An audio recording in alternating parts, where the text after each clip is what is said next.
ప్రభు అయిన యేసుక్రీస్తు నామంలో మరొకసారి మీ అందరికీ శుభాలు తెలియజేస్తూ ఉన్నాను. ఈ ప్రత్యేక సమయంలో దేవుని మాటలను మనం జ్ఞాపకం చేసుకుందాం.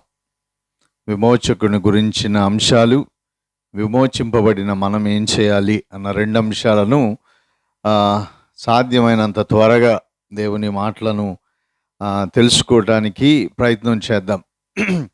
మరి దేవుని పాద సన్నిధి దగ్గరికి మనం వచ్చాం. మరి పొద్దున మనం గమనించినట్లుగా దేవుడు మనతో మాట్లాడిన అంశాలను జ్ఞాపకం చేసుకున్నాం. మన హృదయంతో, మన మనస్సుతో, మన విమోచనతో మనం విమోచింపబడ్డాం యేసు రక్తం చేత. మన హృదయాన్ని, మన మనస్సుని ఎలా సరిచేసుకోవాలో, ఎలా దేవుని పాదముల దగ్గరకు రావాలో మనం అర్థం చేసుకున్నాం. అయితే ఈ ప్రత్యేక సమయంలో మరొకసారి విమోచకుడు ఏం చేశాడు, విమోచనకు సంబంధించిన అంశాలను మరి కొంతవరకు కొన్ని అంశాలను జాగ్రత్తగా ఆలోచన చేయటానికి, మనమేమవ్వాలి అన్న అంశాలను తెలుసుకోవటానికి ప్రయత్నం చేద్దాం. యేసుక్రీస్తు ప్రభువు చేసిన కార్యం మనందరికీ తెలుసు. దేవుడు ఏ విధంగా మన కొరకు తన్ను తాను బలిగా అర్పించుకున్నాడన్న అంశాలు మనం ధ్యానం చేశాం.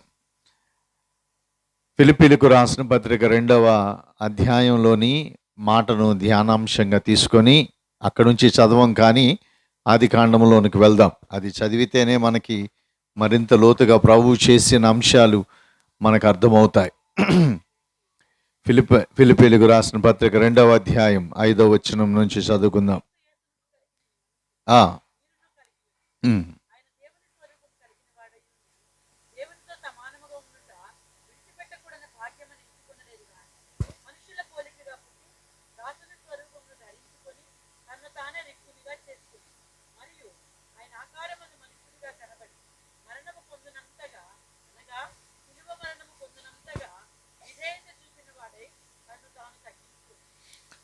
ప్రార్థన చేసుకుందాం. పరిశుద్ధుడైన తండ్రి, మహోన్నతుడైన దేవా, మా దేవా, మా రక్షకుడా, ఈ ప్రత్యేక సమయంలో మాతో మాట్లాడండి నాయన. జగత్తు పునాది వేయబడక ముందే నీ ప్రణాళికను నాయన మేము తెలుసుకోవటానికి, అంశాలను మేము జ్ఞప్తికి తెచ్చుకోవటానికి, మరొకసారి మా బ్రతుకులను నీ పాద సన్నిధానంలోనికి తీసుకొని వచ్చి బ్రతుకును సరి చేసుకోవటానికి, శ్రేష్టమైన ఈవులను, మర్మములను విశదపరిచేవాడేవి కనుక సత్యాన్ని మేము గ్రహించటానికి, విమోచకుడమైన మీ పాదముల దగ్గరకు మేము రావటానికి నీ కృపని అనుగ్రహించండి నాయన.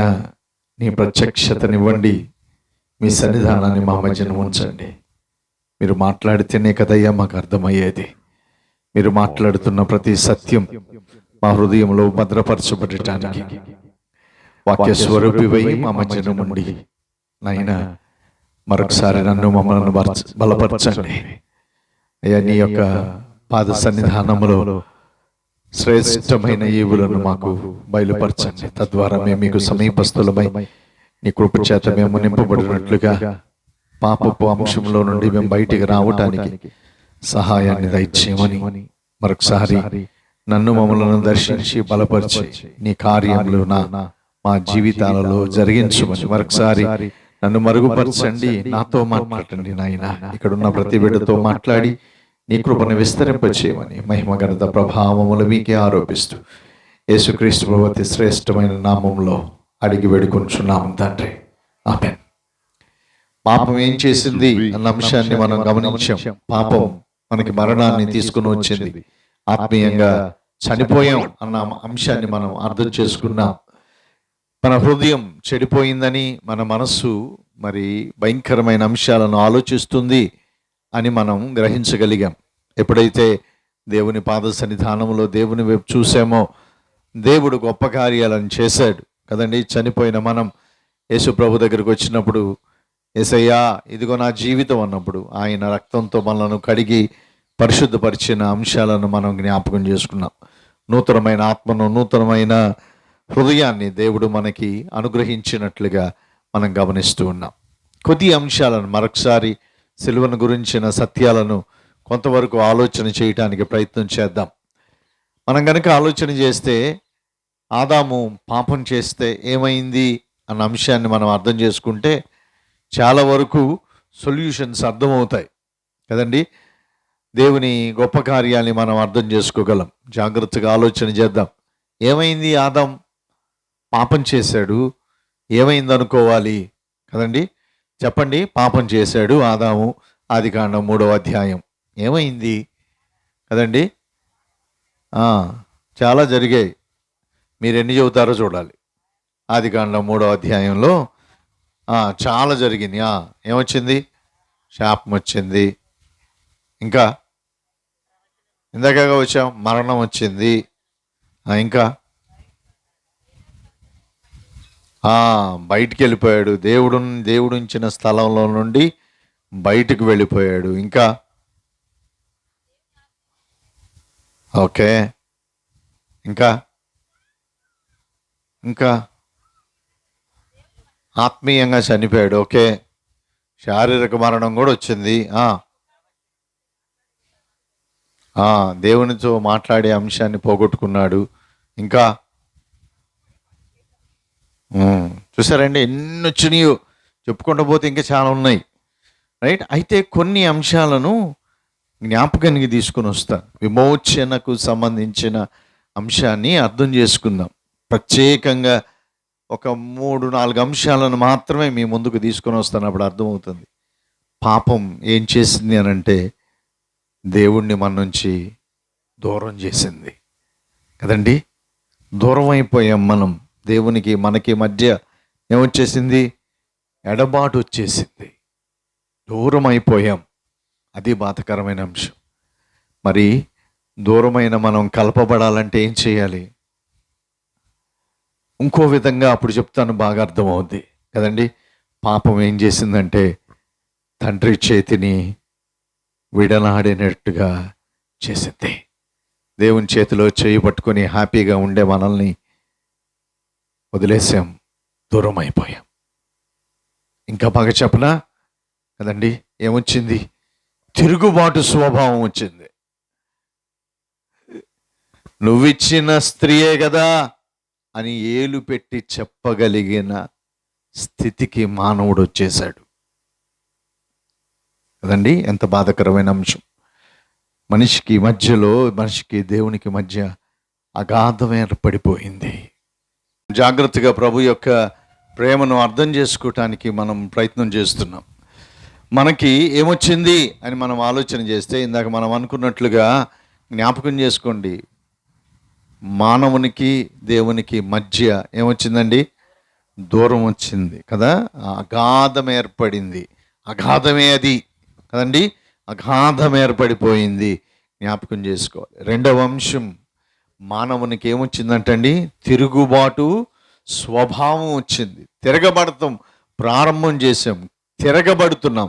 ఎంత బాధకరమైన అంశం అది కదండి. మానవుని యొక్క దుస్థితిని గమనిస్తే మానవుడు ఏమి చెయ్యటం ప్రారంభం చేశాడు అనంటే దేవుని కృపకి ఆయన దూరమై రైట్, కృపలో నుండి పక్కకు వెళ్ళిపోయి తాను చెయ్యకూడని పనులను సంతోషంగా చేయటం ప్రారంభం చేశాడు.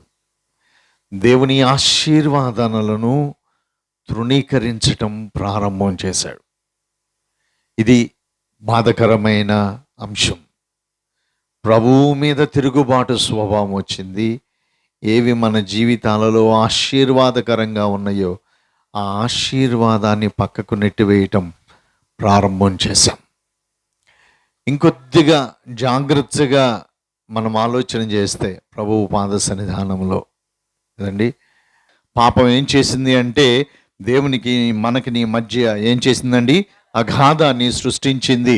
ఎంతో ఎడబాటుని కలుగు చేసింది. ఎంత భయంకరమైందంటే మనము ఆయన కలుసుకోవటం అసంభవం.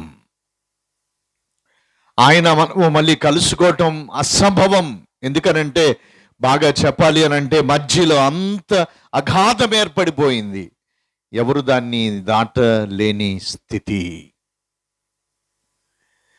ఏం చేయాలనుకున్నాడు తండ్రి? తన బిడ్డల్ని చేసుకున్నాడు. తన బిడ్డలతో సంతోషంగా ఉండాలి అనుకున్న సమయాలలో తన బిడ్డలు తన నుంచి దూరం అయిపోయారు. ఎంత దూరం అయిపోయారంటే కదండి, పాపానికి జీతం మరణం. ఏం మరణం? ముందు మాట ఒకటి కలిపితే అర్థమవుతుంది, నిత్య మరణం. నిత్య జీవంలో ఉండాల్సిన వాళ్ళు ఏమైపోయారు అనంటే నిత్య మరణానికి వెళ్ళిపోయారు. తన చేతులతో ఉండవలసిన వారు, తనతో ఉండవలసిన వారు తాను సాతానుకు నిర్ణయించిన స్థలంలోకి వెళ్ళిపోతున్నారు. రక్షించాలి అనంటే ఏం చేయాలి కదండి? రక్షించాలంటే ఏం చేయాలి? కష్టమైన అంశం కదండి. ఎక్కడి నుంచి వెళ్ళిపోయారు? ఆలోచన చేద్దాం. ఎక్కడి నుంచి వెళ్ళిపోయారు? తన సన్నిధి నుంచి దూరం అయిపోయారు. మీ చేత చెప్పించేవాడిని కానీ టైం లేదు కనుక కంక్లూడ్ చేసేస్తున్నాను కదండి. ఎక్కడి నుంచి వెళ్ళిపోయారంటే ఆయన్ని కాదనుకొని ఆయన్ని నెట్టేసి తన సన్నిధి నుంచి దూరంగా వెళ్ళిపోయారు. ఏమి ఇవ్వాలనుకున్నాడు? తన సన్నిధిని ఇవ్వాలనుకున్నాడు. ఏమి ఇవ్వాలనుకున్నాడు? తన కృపకి పాత్రులుగా చేయాలనుకున్నాడు. కృపను కాదన్నారు, తన సన్నిధిని కాదన్నారు. దూరంగా వెళ్ళిపోతున్నారు. ఎక్కడికి వెళ్ళిపోతున్నారు? సాతాను చేతిలో చెయ్యి వేసి సాతానుకు సిద్ధపరిచిన నరకంలోనికి ఎవరు వెళ్ళిపోతున్నారు? తన కుమారులు, తన కుమార్తెలు వెళ్ళిపోతున్నారు. రక్షించాలిగా, విమోచించాలిగా. ఎలా? దేవుడు రాసిన శాసనం, దేవుడు రాసిన శాసనం, పాపానికి జీతం మరణం. మరణం రావాలి. మరణించందే విమోచన లేదు. ఎవరు మరణించాలి? ఎవరు మరణించాలండి? నీతిమంతుడు మరణించాలి. పాపం లేనివాడు మరణించాలి. ఎలా కదండి? అందుకే ప్రభు మాటల్ని జ్ఞాపకం చేసుకుంటున్నాం. ఆయన వచ్చారు. ఎక్కడికి వచ్చాడు? ఎవరేమి ఆయన్ని కాదనుకున్నామో వారి దగ్గరికి ఆయన వచ్చాడు. నీ దగ్గరకు వచ్చాడు, నా దగ్గరకు వచ్చాడు. ఆ మాటల్ని కొద్దిగా లోతుగా చదివితే అర్థమవుతుంది. కానీ ఇప్పటికి యోహాను సువార్తలో రాస్తున్న మాట 1వ అధ్యాయంలో ఆయన ఎవరి దగ్గరికి వచ్చాడు చూడండి. 1వ అధ్యాయంలో ఎవరి దగ్గరికి వచ్చాడు అనంటే అమ్మ 3వ వచనం చదువుదా. 3, 4, 5 వచనాలు చదువమ్మా. ఆయనలో జీవముండెను,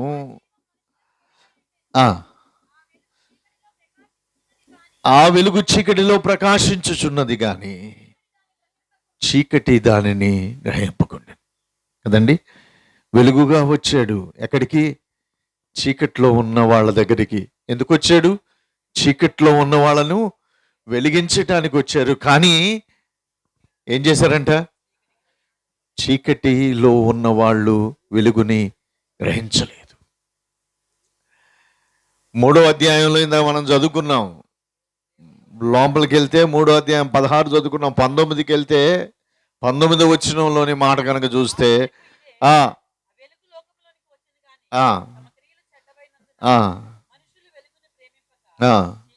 ఏం చేయటం ప్రారంభం చేశారు?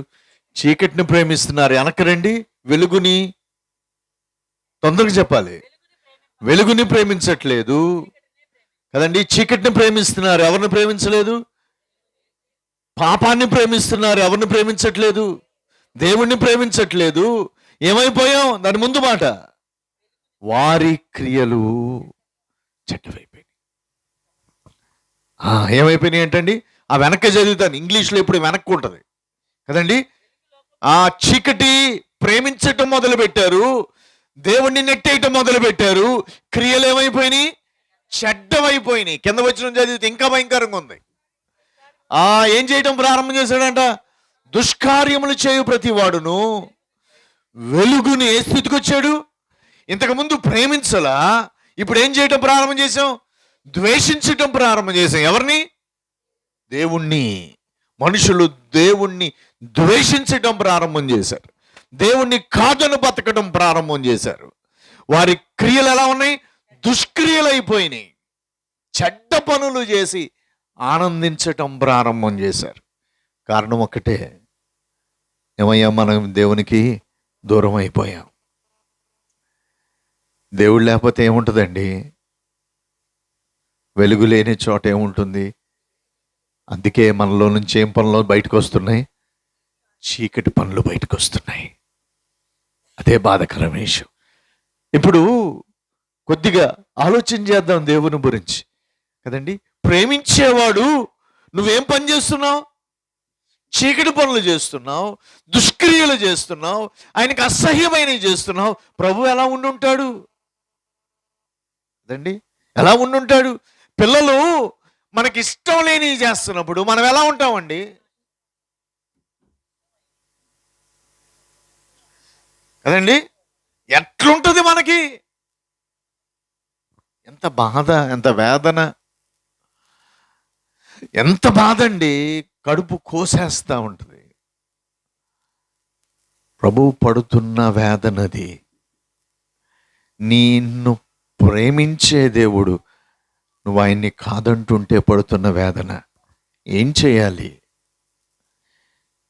విమోచించాలి అనంటే అగాధం దాటి నీ దగ్గరకు రావాలి. వస్తే ఏమవుద్ది? వస్తే కిరీటం బెట్టరు. వస్తే కిరీటం బెట్టరండి. ఏం చేస్తారు? జాగ్రత్తగా గమనించండి. ఎప్పుడైనా చెడు దగ్గరికి మంచి వస్తే ఏం కలుగుద్ది? వారికి అవమానమే కలుగుతుంది. ప్రభు వస్తే ఏం కలిగింది అండి? ఆయన ముఖాన్ని ఏం చేశారు? ఉమ్మూశారు. ఏం చేయాలి ఇప్పుడు? ఏం చేయాలి కదండి? శక్తి లేనోడా? ఊసినోడిని రే ఇక నీకు ఉమ్ము రాదంటే వచ్చేదా? అన్లా. నిన్ను బయటికి తీసుకురావాలంటే ఆయన దానిని భరించాలి, తట్టుకోవాలి. ఎవరు చేస్తున్నారండి? తాను ప్రేమిస్తున్నవాడు చేస్తున్నాడు. ఎవరు చేస్తున్నారండి? ప్రాణం ఎవరి కోసం పెడదామని వచ్చాడు వాడు చేస్తున్నాడు. ఎవరు చేస్తున్నాడండి? నా కుమారుడు, నా కుమార్తె అనుకుంటే వాళ్ళు చేస్తున్నారు. ఏం చేయాలి? సిద్ధపడి వచ్చాడు. దేనికి? అవమానాన్ని భరించటానికి. నీ విమోచకుడికి నీ మధ్యలో ఉన్న అగాధాన్ని తీసివేయటానికి తాను వచ్చాడు. ఎందుకు వచ్చాడు? ఏ సన్నిధిని నువ్వు దూరం అయిపోయావో మరలా నీకు ఆ సన్నిధిని ఇవ్వటానికి వచ్చాడు. ఎందుకు వచ్చాడు? ఏ కృపని నీవు కాదన్నావో ఆ కృపను మరలా నీకు దయచేయటానికి ఆయన వచ్చాడు. కానీ దాని మూల్యం చాలా పెద్దది. అగాధం మధ్యలో ఉంది. అగాధాన్ని తీసేయాలంటే ఏం చేయాలి? అగాధాన్ని భరించాలి. చెయ్యి విడనాడిన వాడి చెయ్యి కలపాలి అనంటే తన చెయ్యి చాచాలి. అర్థమవుతుందండి? తండ్రితో ఐక్యమైన వారు ఏకదేవుడు ఐక్యమైన ఆ చేతిని నీ చేతికి చాచాలి కదండి. నువ్వు బ్రతకాలంటే ఆయన చనిపోవాలి. నీ శాపం నుండి విడుదల పొందాలంటే ఎటువంటి మరణాన్ని పొందాలి? శపితమైన మరణాన్ని పొందాలి. It is not an easy task కదండి. ప్రభువు నీ కోసం చేసిన కార్యం, ఈ అగాధాన్ని ఆయన భరించాడు. మరణించి ఏమయ్యాడు?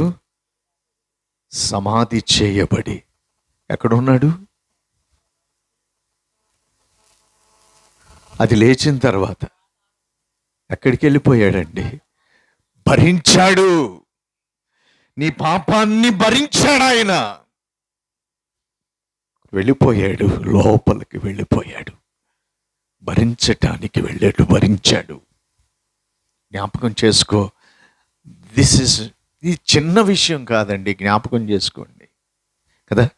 నీ చెయ్యి పట్టుకోవాలంటే ఏం చేశాడు? తండ్రి చేతిని విడనాడాల్సి వచ్చింది. Is it possible? నువ్వు ఆలోచన చేయి. నీ భర్త చేయిని, నీ బిడ్డల చేతుల్ని వదిలేయాలంటే ఎంత వేదన ఉంటుంది. తండ్రి చేతిని, ఐక్యంలో ఉన్న ఆ చేతిని విడనాడాల్సి వచ్చింది. విడనాడటానికి సిద్ధపడ్డాడు, నిన్ను విమోచించటానికి. That is the cross. అది సిలువ కదండి. నువ్వు బతకాలంటే తాను మరణించాలి. మరణం అంటే ఏంటో తెలుసా? మరణం తెలుసా? మరణం అంటే ఎడబాటు. ఇప్పుడు ప్రభువు మరణం ఏంటి? ప్రభువు మరణం ఏంటండి? మాట అనలేకపోతున్నాను. సిస్టర్ అన్నారు, ఎడబాటుకు సిద్ధమై వచ్చాడు, భరించాడు, భరించాడు నీ కోసం. That is the cost. అది మూల్యం. అంత మూల్యాన్ని చెల్లించాడు నీ విమోచకుడు. నీ విమోచన కొరకు అంత వెలను చెల్లించాడు. ప్రభువు చేతిని విదనాడి అగాధాన్ని భరించి నీ కొరకు నా కొరకు, నీ కొరకు నా కొరకు తన మరణాన్ని అనుభవించటానికి సిద్ధపడ్డాడు. చరిత్ర తెలిస్తే అర్థమవుతుంది. ఎలా సిలువ మ్రానున వేలాడాడండి. ఎలా వేలాడాడు? అలా వేలాడాడు అంతే. ఇంకొకసారి వచ్చినప్పుడు విపులంగా చెప్తానప్పుడు అర్థమవుతుంది. అలా వేలాడాడు. మాట్లాడా? ఎలా భరించాడో. నేను ఎప్పుడు అనుకునే మాట ఒకటే, ఆ సమయంలో నేనే గుర్తొస్తున్నాను. ప్రభువుకి గుర్తొచ్చాను. భరిస్తూ ఉన్నాడు, నా కొరకు తన ప్రాణాన్ని పెట్టాడు. ఎంత రమ్యమైన విమోచకుడండి. నన్ను భరించాడు నా కోసం. నేనేంది కోల్పోయాను, ఏ అగాధంలోకి వెళ్ళిపోయాను, దానిలోంచి తీసుకురావటానికి తాను ఆ అగాధంలోనికి వచ్చాడు. ఏ చెయ్యిని వదిలేశానో ఆ చెయ్యిని, తన చేతిని తీసి నా చేతిని పట్టుకున్నాడు. మరణంలోనికి వెళ్ళిపోయిన నన్ను తాను మరణించి నాకు జీవాన్నిచ్చాడు. ఆయన విమోచకుడు. చెల్లించాల్సి వచ్చింది వెల కట్టలేని రక్తాన్ని. ఏ రక్తాన్ని ఆయన ఇచ్చాడు, ఆ రక్తాన్ని కార్చాల్సి వచ్చింది. నీ విమోచన అంత ఖరీదైంది. ఇదే కాదు, సకల ప్రజల యొక్క విమోచన కొరకు తాను చేసిన కార్యం. అందుకే నేను ఎప్పుడు ఒక మాట అంటాను, కష్టమైంది. ఎందుకంటే ఎన్నిసార్లు చెప్తే గుండెల్లోకి వెళ్ళిపోద్ది ఆ మాట కదండి. ఇక్కడ ఇందాక నేను అన్నం తిని చేయి ఇక్కడ పెడితే నీళ్లు పోస్తున్నారు కదండి. నీళ్లు పోస్తా ఉన్నారు. నేను చేయి కడుక్కుంటానని, నేను చేయి కడుక్కోవాలా? నీళ్ళు ఏమైపోయినాయి? పోస్తానే ఉన్నారు. ఏమైపోయినాయి? నీళ్ళు ఏమైపోయినాయండి? వేస్ట్ అయిపోయినాయి. అయిపోయిందా? యేసు రక్తాన్ని కార్చాడు. రక్షించబడని నీ కుటుంబ విషయంలో ఏమైపోయింది? రక్షించబడని నీ కుటుంబం విషయంలో యేసు కార్చిన రక్తం ఏమైపోయింది? ఆయన చెల్లించిన మూల్యాన్ని ఇప్పుడు చదువుకున్నాం. ఇంత చెల్లించాడు ఆయన. ఆ రక్తం కారతా వెలను చెల్లించిన వాని రక్తపు విలువని అర్థం చేసుకున్నాం మనం. అంత కారతంటే కళ్ళ ముందు ప్రభువు కనపట్టలేదా? రక్షించబడని మన కుటుంబ సభ్యుల సంగతి ఏంటి? ఆయన కార్చిన రక్తం ఏమన్నా మాట వ్యర్థమేనా? ఆలోచన చేద్దాం. ప్రభు తన కుమారుల కోసం, కుమార్తెల కోసం, నీ ఇంటిలో ఉన్న వారి కోసం కార్చిన రక్తం. ఆలోచన చేద్దాం. హృదయాలలో ప్రభువుని నింపుకున్న వాళ్ళమై వెళ్తున్నాం. యేసయ్య నిండితే సిలువ ప్రత్యక్షత కనపడాలి. సిలువ మ్రానున వ్రేలాడుతున్న ప్రభువు దర్శనం కనపడాలంతే. అది కనిపిస్తేనే ఆత్మల విలువ తెలుస్తుంది. ఎందుకంటే నీ భర్త కోసం, నీ భార్య కోసం, నీ బిడ్డల కోసం ఆయన ఆ విధంగా వ్రేలాడి అగాధాన్ని భరించి చేతిని విడనాడి, తండ్రి చేతిని విడనాడి మరణాన్ని భరించటానికి ఇష్టపడినవాడు నీ కుటుంబం కోసం. ఎప్పుడు రక్షణలోనికి వస్తారో భారంగా, బాధ్యతతో ప్రార్థన చేస్తున్నామా లేదా? పోరాడుతున్నామా లేదా? దిస్ ఇస్ ద టైం కదండి. పోరాడాల్సిన సమయం ఇది. సమయం అయిపోతుంది. ప్రభు రాకడొస్తాడు. ఓ పక్కన సంతోషం, ఓ పక్కన దుఃఖం. చాలామంది సంతోషమే అంటారు. నేను దుఃఖం కూడా చెబుతాను. దేవునితో ఉంటాను, సంతోషమే. కానీ నా కుటుంబం విడనాడబడిందే. నా కుటుంబం సాతాను నరకంలోకి వెళ్ళిపోతుంది. ఎలా అండి భరించేది? ప్రభువు కార్చిన రక్తం.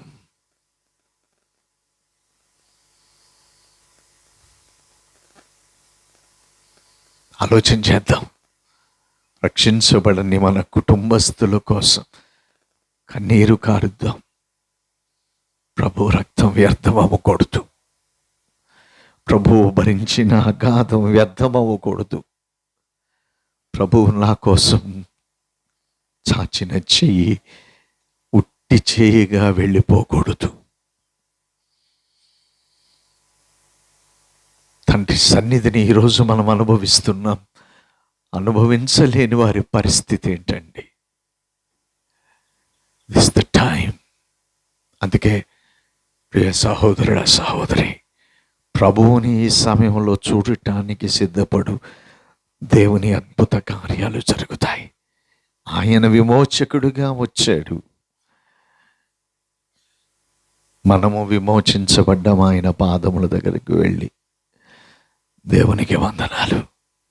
విమోచించబడిన వారు ఎలా ఉండాలి? 2 మాటలు చెప్తాను.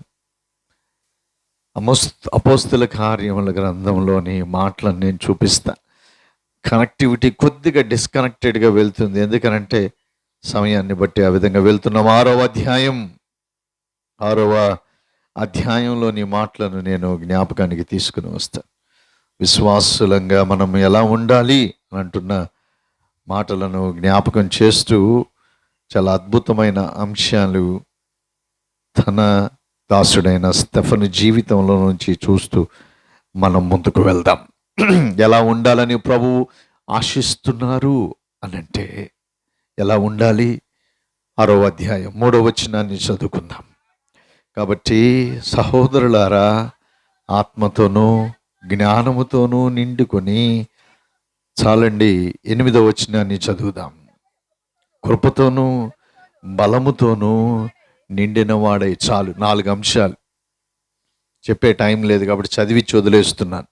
జ్ఞాపకం చేసుకుందాం. దేవుని బిడ్డలు ఎలా ఉండాలని దేవుడు ఇష్టపడుతున్నాడండి. విమోచించబడిన వారు ఎలా ఉండాలని దేవుడు ఇష్టపడుతున్నాడంటే నిండుగా ఉండాలి. నిండుగా ఉండాలి. దేని చేత నింపబడాలి అని అంటే ఆయన అంటున్న 4 మాటలు. ఒకటి ఆత్మచేత, రెండవది జ్ఞానంతో, మూడవది కృపచేత, నాలుగవది బలముతో నువ్వు ఉండాలి. క్రాస్ అది ఇచ్చింది.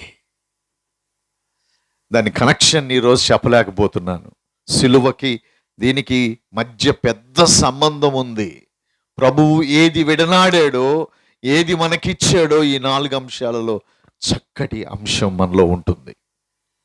కాబట్టి జ్ఞాపకం చేసుకుందాం. ప్రభు నిన్ను నిండుగా చూడాలని ఇష్టపడుతున్నాడు.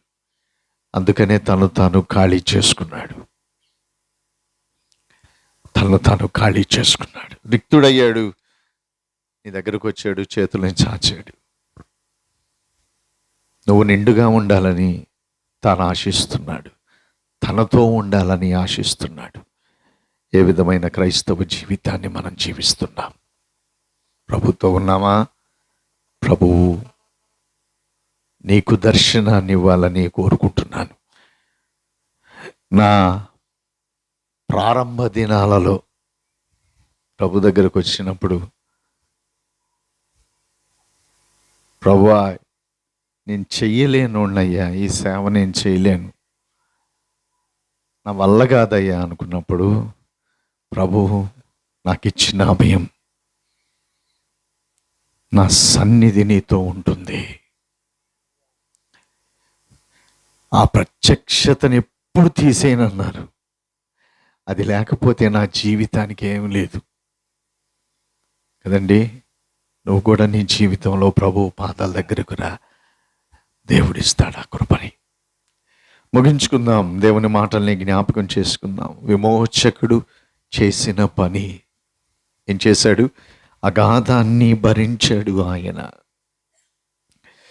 తండ్రి చేతిని విడనాడి నీ చేయిని పట్టుకున్నాడు.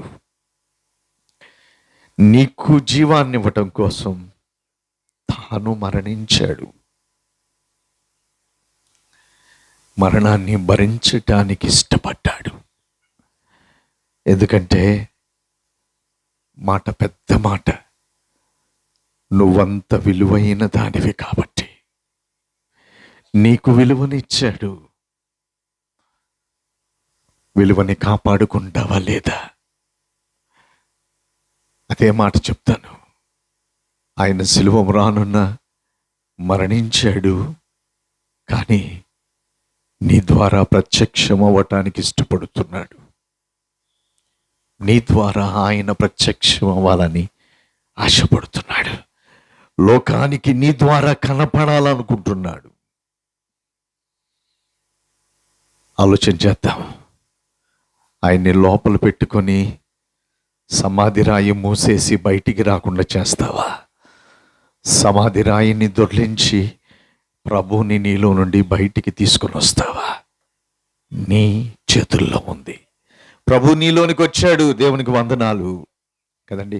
నీలో నుంచి బయటికి ఆయన రావాలి అని అంటే సమాధి రాయి దొర్లించబడాలి. దొర్లించబడితేనే ఆయన వస్తాడు. ప్రభావం కలిగిన వాడు, మహిమాన్వితుడైన వాడు, శక్తి కలిగిన వాడు వస్తాడు. లోకాన్ని ప్రభావితం చేయగలిగిన వాడు, ప్రేమతో దర్శించగలిగిన వాడు వస్తాడు. ఆయన రావాలి అని అంటే నువ్వు రాయిని పొర్లించాలి. నీ జీవితంలోనికి ఆయన వచ్చాడు. ఆయన నీ జీవితం ద్వారా లోకానికి కనపడాలని ఇష్టపడుతున్నాడు. ఎవరు ఆయనను ఇష్టపడి నా ద్వారా ప్రత్యక్షమవ్వయ అంటారో, లోకానికి ఆయన ద్వారా ప్రత్యక్షమవుతారు. మళ్ళీ చెప్తాను, నువ్వు 1% ఇస్తే 1%, 10% ఇస్తే 10% ప్రత్యక్షత వస్తుంది. నువ్వెంత ఇస్తే దేవుడు నీలో నుండి అంతగా బయటకు వస్తాడు.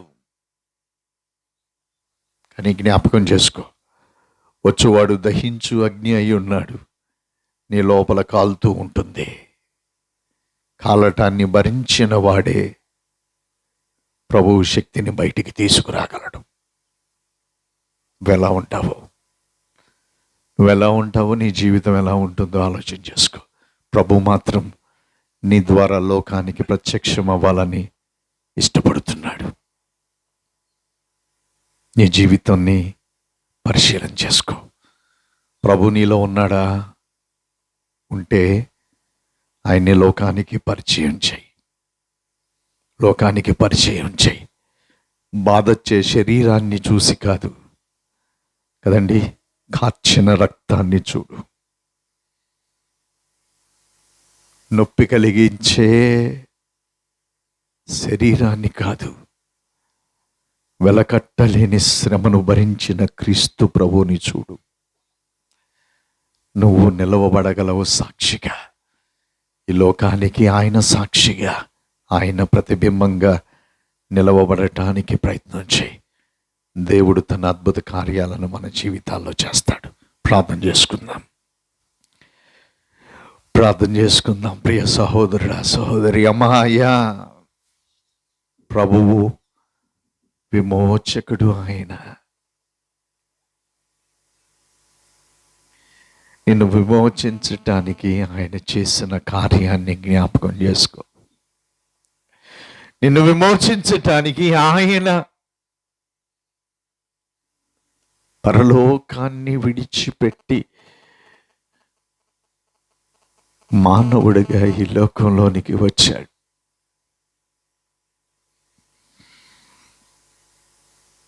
ప్రేమను చవి చూచావా సహోదరుడా, సహోదరి? శిలువ మ్రానుల రక్త శిఖమై వేలాడుతున్న ప్రభు దర్శనాన్ని చూసావా? తండ్రి చేతిని వెన్నాడి శపితుడుగా మ్రానున వేలాడుతున్న యేసయ్య దర్శనాన్ని చూసావా? నీ కొరకేగా, నీ కుటుంబం కోసమేగా, నీ కొరకేగా, నరకానికి వెళ్ళిపోతున్న మన బిడ్డల కోసమేగా, మన రక్త సంబంధికుల కోసమేగా, వ్యర్థమైపోకూడని ఆయన రక్తం.